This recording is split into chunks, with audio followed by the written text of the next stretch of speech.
আগের যে ভিডিওটা তোমরা দেখেছো সেখানে কিন্তু আমি লাড্ডু গোপালের আনবক্সিং দেখিয়েছিলাম। এবার আমার রাধারানীকে দেখার পালা।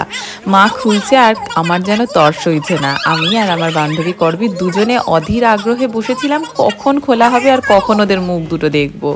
গপু ভাইয়েরটা তো দেখেইছি, রাধারানীরটাও যেন তর সইছে না।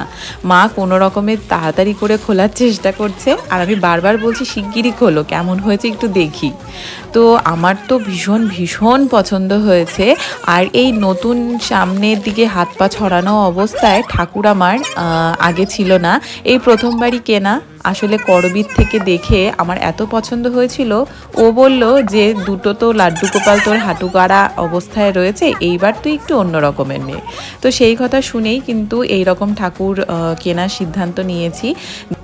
আর আমি অঙ্গরাগ ওদেরকে করিয়েই বলেছিলাম পাঠাতে, তো সেই মতোই ওরা করে পাঠিয়েছে। তোমাদের কেমন লাগলো অবশ্যই জানি।